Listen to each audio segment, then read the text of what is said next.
Hello friends, in this video I will show you how to manage app execution aliases on Windows 11. So very simple and basic way. Click on Start, then Settings.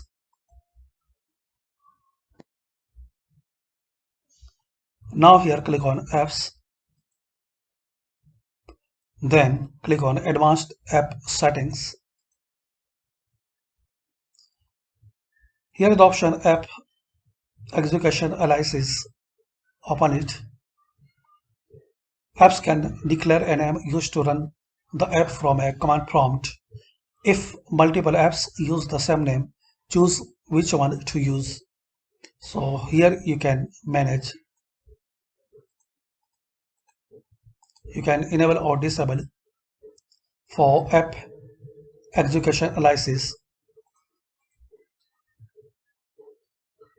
So this is the basic and simple video to learn how to manage app execution aliases on Windows 11. Thanks for watching. Please comment this video useful for you or not.